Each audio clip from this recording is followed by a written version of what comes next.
Hello and welcome. Thank you so much for joining me today. Today we're going to talk about the difference between stage, parlor, and close-up magic.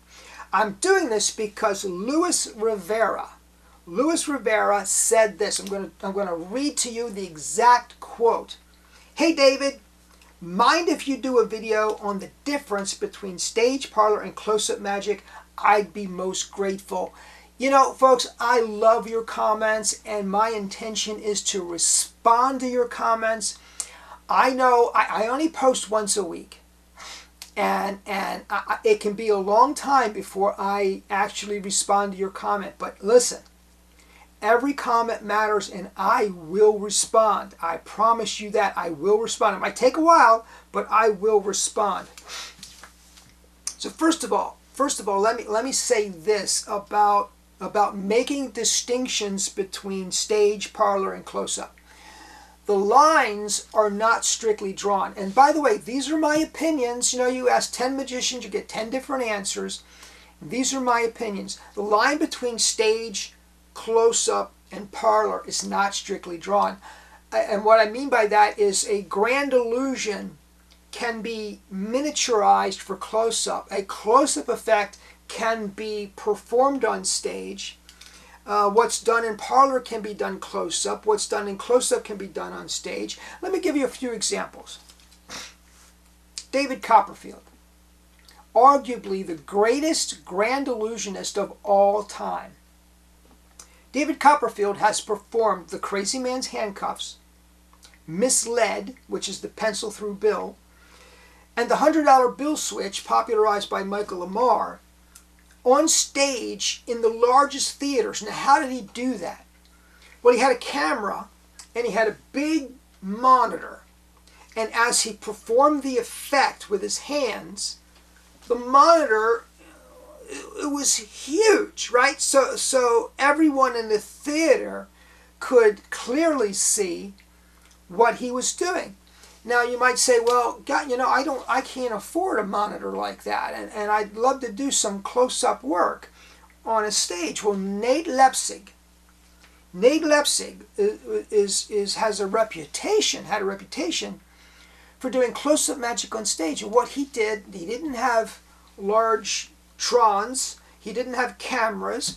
What he did was he brought up volunteers from the audience, and he would perform for them, interacting with them, and they would react, and the audience was caught up in that drama and that laughter and that fun that the audience participants were having on stage. It was contagious for the rest of the audience. Nate Leipzig knew how to use that and knew how to do it well.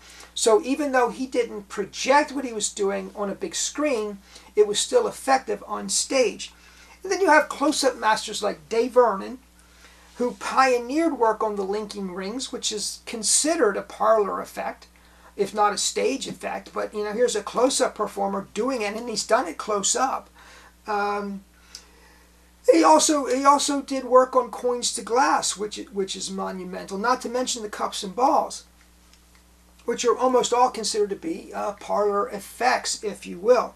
Now, what is the difference between stage, parlor, and close-up? Well, two things: venue and audience size. Now, if you add venue, if you think of this as a mathematical equation, you take your venue plus your audience size equals your material selection. That's what generally most people do. They look at what venue am I performing in, how large is my audience, and what do I need to be seen, heard, and understood. That's the thing. Now, I can go into a venue that seats 2,000 people, and I know that it's going to be full, and I can do the Crazy Man's Handcuffs on stage, but nobody's going to see it. It doesn't make any difference. So my material selection is going to be influenced by the venue I'm working in and the size of my audience.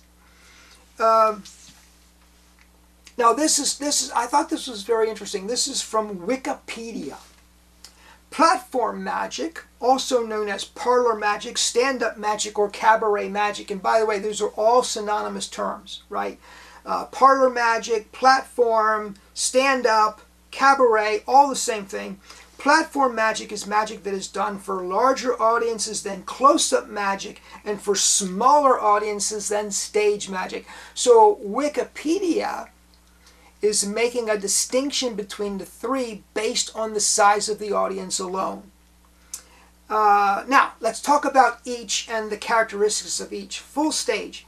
Generally speaking, when you're doing full stage, and the audience is as large as you can imagine, you know, anywhere from, say, 100 or so up to a couple of thousand. You've got full stage. You're doing illusions, and illusion has a special meaning inside the magic community. An illusion is something a human being climbs inside of. So you're doing grand illusions in that sense. Large illusions, you're going to have to think about your sets. See, it's not enough to go on a bare stage. You need a set. So you're going to have to think about your set designs and carrying sets with you. You're going to make sure your lighting's right. You have lighting cues. Your lighting is more important, I think, in stage than it is in parlor or close-up. Certainly in parlor and close-up you need to be seen, so you need to be well lit. But in full stage, in grand illusion shows, you have lighting effects. You have lighting that sets mood. Lighting that complements whatever illusion that you're presenting. You also need a cast and crew to carry on a full-scale large illusion show. The audience is from a few hundred to a few thousand. Effects that work well in grand illusion would be things like the substitution shrunk, the zigzag illusion, and a full body levitation. Levitation as opposed to a suspension. Now, certainly Doug Henning did the three-sword suspension. Denny Haney did the three-sword suspension. You also have the broom suspension. You have the Super X and a number of other suspensions. But there's nothing more glorious than watching a human being float through the air. That is an amazing effect, and that's a full stage grand illusion effect. And then you have parlor. Parlor is a more intimate audience of, say, 10 to 100 or so. That's your typical parlor. Now parlor comes as a Victorian term that comes from these grand Victorian houses that had a specific room known as a parlor. It's where people met socially. It was usually a pretty big room. It wasn't the size of an auditorium by any means. It was in a private house, but it was a large enough room to stage a show. So you could have people in seats sitting around, and you could be standing there with a staging area, and you're doing things like you're doing rope magic, you're doing torn and restored newspaper, cups and balls. This is the kind of thing that you're doing in a parlor setting. Living rooms, meeting halls, dining areas, rec rooms, these are all ideal rooms for parlor style magic. And then you have close-up. Now, I like to make a distinction between close-up and restaurant or walk-around magic. Close-up, you see this area I'm sitting? I have a close-up mat in front of me. I have a table. Imagine people sitting around in chairs. And I loved, if you saw this, if you saw Ricky Jay and his 52 assistants, what you saw was close-up magic done parlor style. So he had the close-up situation, but the way the audience was seated, which was above him, they could easily see they were looking down on what he was doing, and it was just a wonderful thing to see that. But in most close-up situations, you don't have that situation, but you don't have a lot of people either. Again, audience size, right? Most close-up situations are 1 person to maybe 10. So you have a much smaller, more intimate audience watching what you're doing. Things that you might be working with would be cards and coins. Cards and coins are the staple for the close-up worker, whether you're doing walk-around restaurant or formal close-up performing. So venues would be restaurants, weddings, living rooms, hospitality suites. I've done hospitality suites. Most performers, when they do hospitality suites, do walk around. I don't do that. I have a table. I set up my table. I perform at my table. It gives me much broader range of effects that I can do because I have a table. I've even seen some restaurant workers and walk-around workers have what you call computer tables. If you go on Amazon and you put in portable computer table, you'll see these things. You can use them as close-up venues, as close-up performance platforms, if you will. And it gives you a broader range of things that you can do as a close-up worker. So anyway, that's my 10 cents on the issue. If you have concerns or comments, please put them down below. I'm sure that many of you performing in these and by the way, most performers have a specialty. Mine happens to be parlor.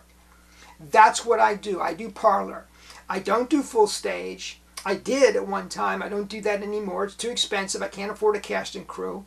I don't do a lot of close-up. I just haven't solicited it, as a full-time performer. I'm soliciting the shows I'm getting, and I tend to solicit the shows that I want to do. So I haven't really solicited a lot of close-up. I can do it. I do it when I get the opportunity, but I don't go out of my way to solicit those types of shows. So I'm a parlor performer. You might be a full stage performer. You might be a close-up artist. I'd love to hear your comments down below in making the distinction. Thank you so much for joining me. Please comment down below. Please subscribe if you've not done so already. I will see you next time.